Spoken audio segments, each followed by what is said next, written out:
Greetings to all of you. My dear sisters and brothers and my dear friends, a warm welcome to all of you from your Pastor Yeti.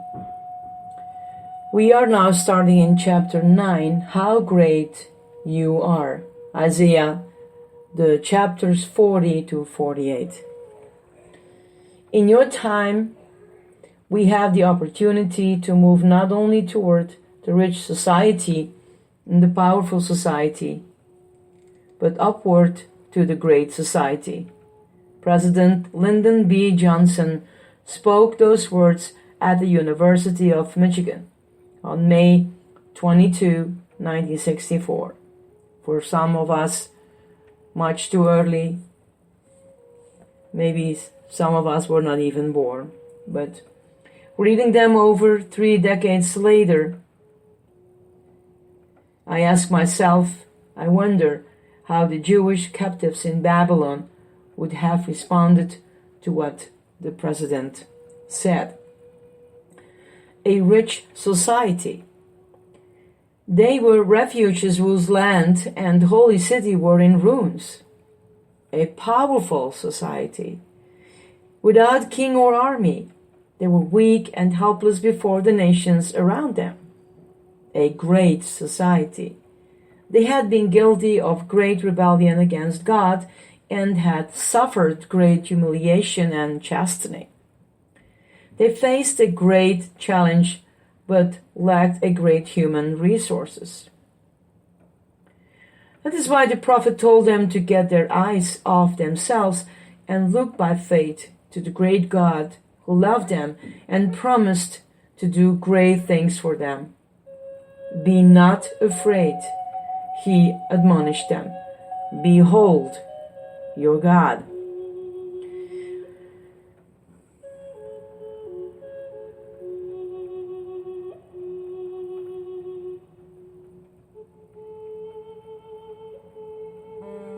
So let's come to the first point of God is greater than our circumstances. And as I said in the beginning, we are now in the chapters 40 to 48. So 40 to the verses 1 to 31. The circumstances behind us, verses 1 to 11. As the remnant in Babylon looked back, they saw failure and sin, and they needed encouragement. For 4 voices are heard, each with a special message for these needy people. First, the voice of pardon. Verses 1 and 2. The nation had sinned greatly against the Lord with their idolatry, injustice, immorality, and insensitivity to his messengers. Jeremiah 7. But they were still his people, and he loved them. Though he would chasten them, he would not forsake them. Speak tenderly means speak to the heart, and warfare means severe trials. Double does not suggest that God's chastenings are unfair, for he is merciful even in his punishments. Ezra 9 verse 13. God chastened them in an equivalent measure to what they had done. Jeremiah 16 verse 18. We should not sin, but if we do, God is waiting to pardon. Second, the voice of providence. The Jews had a rough road ahead of them as they returned to rebuild Jerusalem and the temple. But the Lord would be before them to open the way. The picture here is of an ambassador repairing the roads and removing obstacles, preparing the way for the coming of a king. The image of the highways is frequent in Isaiah's prophecy. See chapter 11, verse 16. And of course, the ultimate fulfillment here is in the mystery of John the Baptist, as he prepared the way for the ministry of Jesus. Spiritually speaking, Israel was in the wilderness when Jesus came. But when he came, God's glory came. John 1:14. The way back may not be easy, but if we are trusting God, it will be easier. The third one, the voice of the promise. 6 to 8 verses. All flesh is grass. Assyria was gone, and now Babylon was gone. Like the grass, nations and their leaders fulfill their purposes and then fade away. But the word of God abides forever. As they began their long journey home, Israel could depend on God's promises. And perhaps they were especially claiming. The fourth one, the voice of peace. Verse 9 to 11. Now the nation itself comes out of the valley and climbs the mountaintop to declare God's victory over the enemy. To bring good tidings means to preach the good news.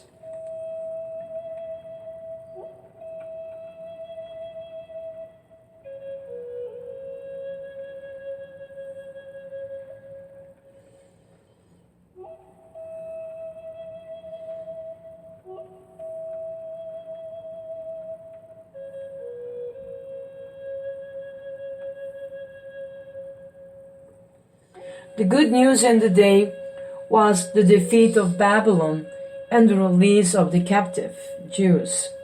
Chapter 52, verse 7 to 9. The good news today is the defeat of sin and Satan by Jesus Christ and the salvation of all who will trust in Him.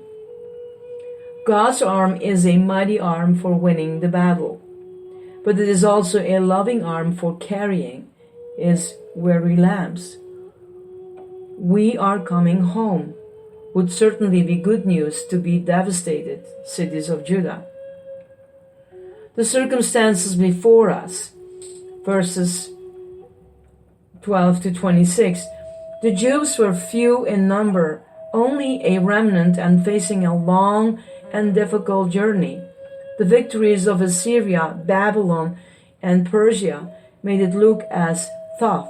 The false gods of the Gentiles were stronger than the God of Israel. But Isaiah reminded the people of the greatness of Jehovah.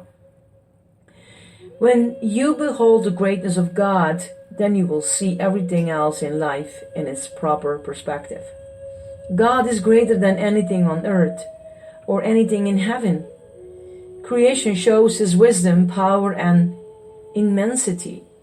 He is greater than the nations and their gods. He founded the earth and sits on the throne of heaven, and nothing is equal to our God, let alone greater than our God. The next time you are tempted to think that the world is bigger than God, remember the drop of a bucket and the grasshoppers. And if you ever feel so small that you wonder if God really cares about you personally, remember that He knows the name of every star and your name as well. The same God who numbers and names the stars can heal your broken heart. Someone has defined circumstances as those nasty things you see when you get your eyes off of God. If you look at God through your circumstances, He will seem small and very far away. But if by faith you look at your circumstances through God, He will draw very near and reveal His greatness to you. The circumstances within us, verses 27 to 31. Instead of praising the Lord, the nation was complaining to Him that He acted as though He did not know their situation or had any concern for their problems. Instead of seeing the open door, the Jews saw only the long road before them, and they complained that they did not have strength for the journey. God was asking them to do the impossible. If you hear these words, my beloved ones, we can place our lives exactly in it, don't we? But God knows how we feel and how we fear, and He is adequate to meet our every need. We can never obey God in our own strength. Forget it, we cannot. but we can always trust Him to provide the strength we need. If we trust ourselves, we will faint and fall. But if we wait on the Lord by faith, we will receive strength for the journey. The word wait does not suggest that we sit around and do nothing. It means to hope, to look to God for all that we need. This involves meditating on His character and His promises, praying and seeking to glorify Him. The word renew means to exchange, as taking off old clothing and putting on new. We exchange our weakness for His power. As we wait before Him, God enables us to soar when there is a crisis, to run when the challenges are many, and to walk faithfully in the day-by-day demands of life. It is much harder to walk in the ordinary pressures of life than to fly like the eagle in a time of crisis.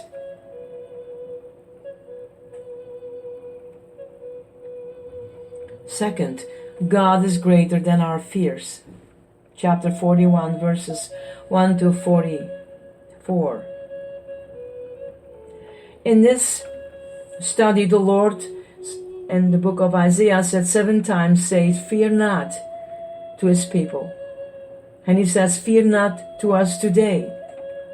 As the Jewish remnant faced the challenge of a long journey home and the difficult task of rebuilding, they could think of many causes for fear.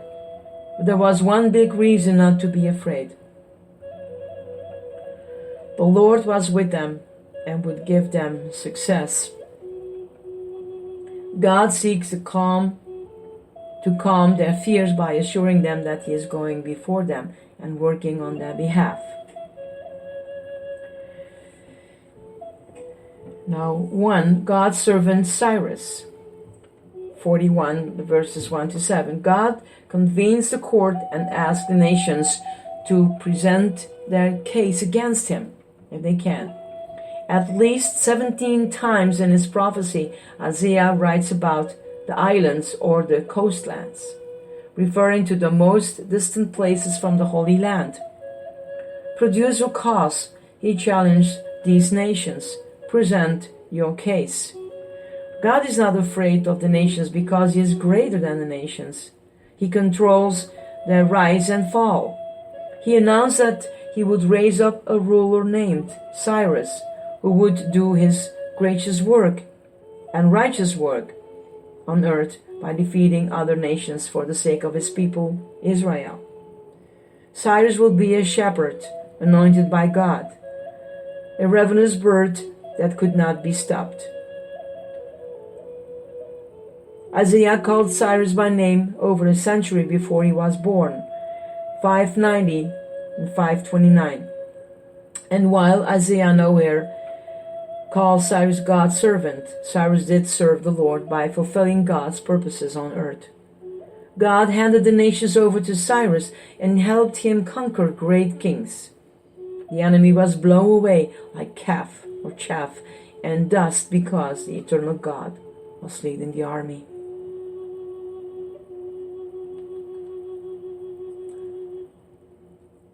Sometimes we forget that God can use even unconverted world leaders for the good of His people and the progress of His work.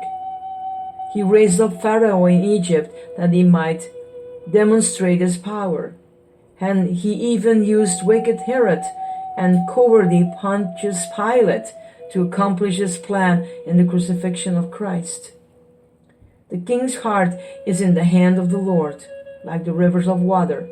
He turns it wherever He wishes.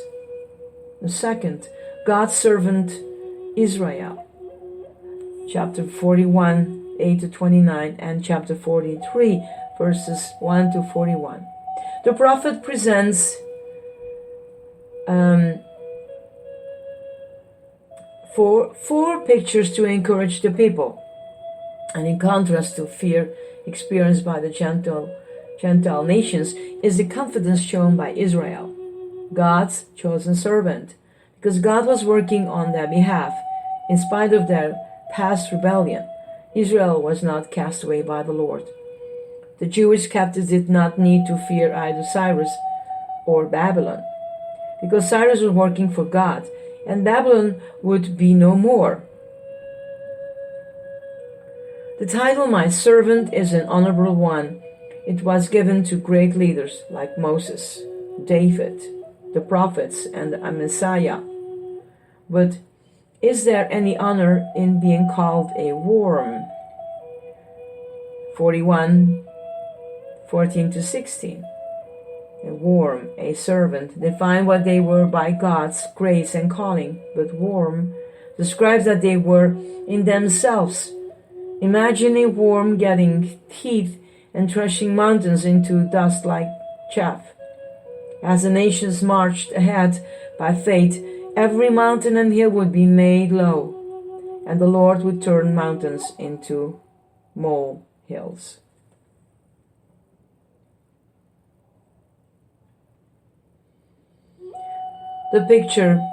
From the picture of a servant and a worm, Israel turned to the picture of a desert becoming a garden. The image reminds us of Israel's wandering in the wilderness and God's provision for their every need. Water and trees are important possessions in the East, and God will supply both to His people. The final picture is that of the courtroom, 41:21-29. Produce your cause means present your case. God challenged the idols of the nations to prove that they were really gods. Did any of their predictions come true? What have they predicted about the future? Did they announce that Cyrus would appear on the scene or that Jerusalem would be restored?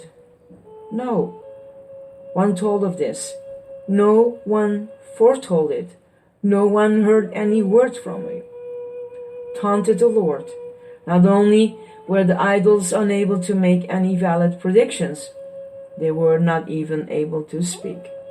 The judgment of the court was correct. See, they are all false. Their deeds amount to nothing. Their images are but wind and confusion.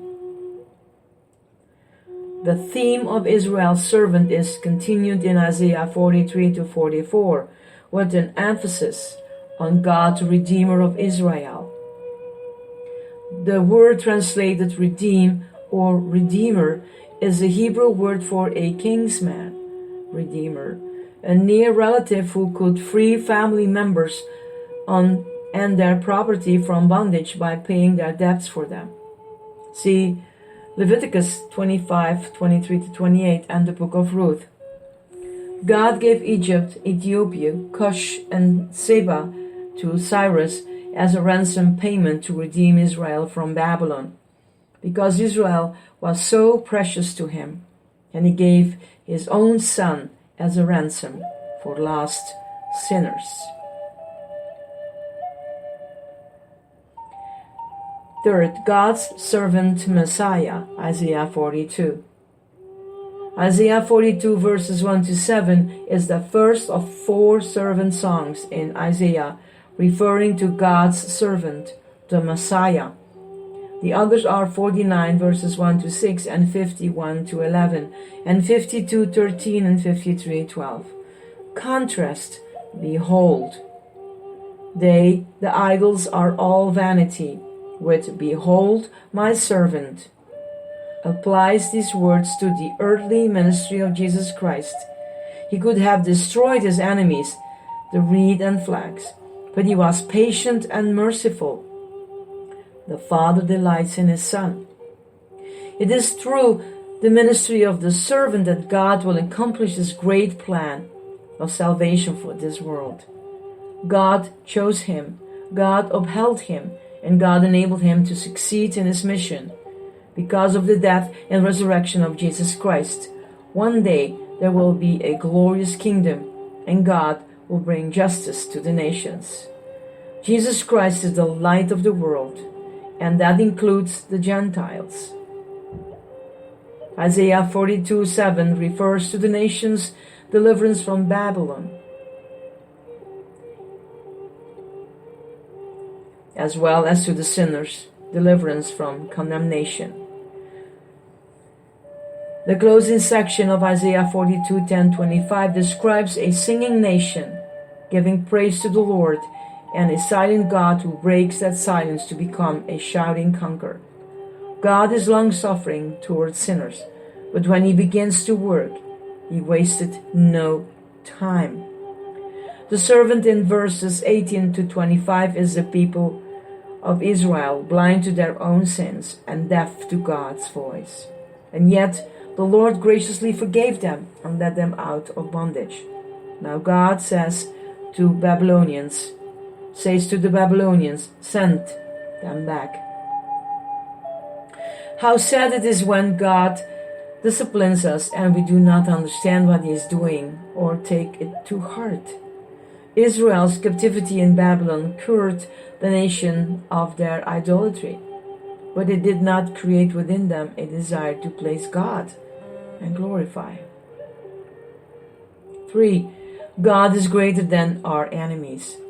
These chapters deals with the overthrow of Babylon, and one of major themes is I am the Lord and there is no one else. Jehovah again reveals himself as the true and living God in contrast to the dumb and dead idols.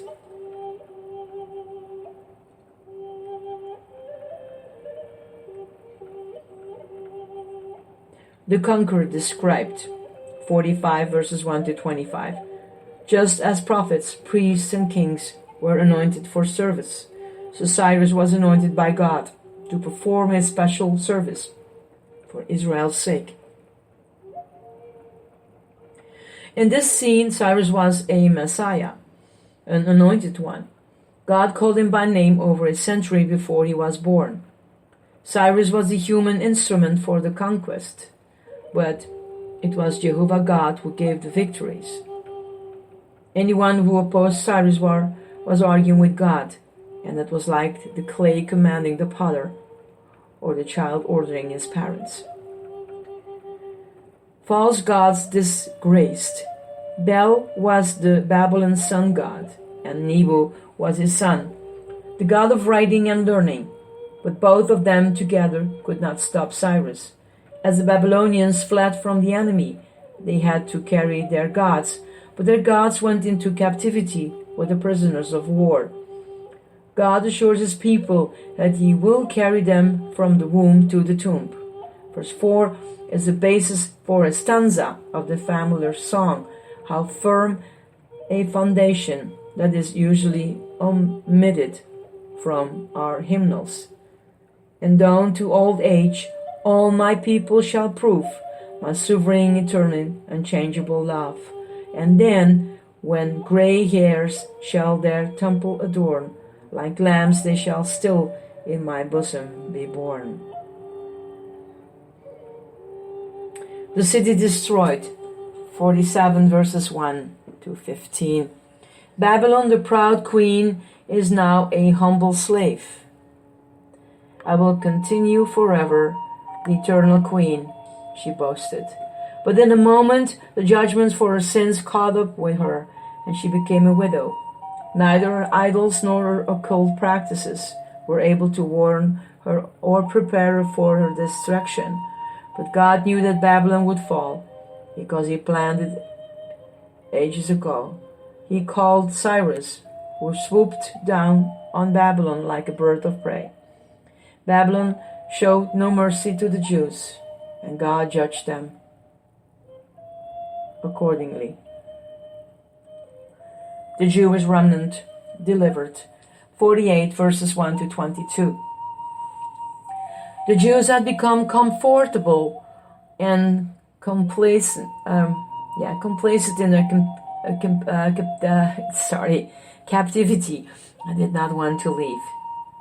They had followed the counsel of Jeremiah 29 verses 4-7, and had houses, gardens, and families, but they had become so attached to those things that it would not be easy for them to pack up and go to the Holy Land. Oh, my beautiful people, you hear what I'm saying? It's sometimes stronger than ourselves. Our possessions are so close to us. It's so difficult to let go. To let go. Had they obeyed God, the Lord, in the first place, they would have experienced peace and not war. But it was not too late. He had put them into the furnace to refine them and prepare them for their future work. One would think that the Jews would have been eager to leave their prison and return to their land to see God, to new and great things for them. But they had grown accustomed to the security of bondage and had forgotten the challenge of freedom. The church today can easily grow complacent with its comfort and affluence. God may have to put us into the furnace to remind us that we are here to be servants and not consumers or spectators.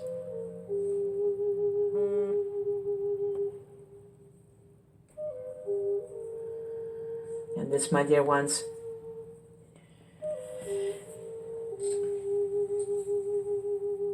it's very important to take that close to your heart. Let the words of your mouth and the meditations of your heart be acceptable in the sights of the Lord, my dear ones. And we are all in the same boat when it comes to hold on to things. We all go our own journey. But the thing is, do we allow the Holy Spirit to transform us, to let go, and to move forward with our Lord Jesus? Blessings to all of you, my dear ones. This is your Pastor Yadi. Bye.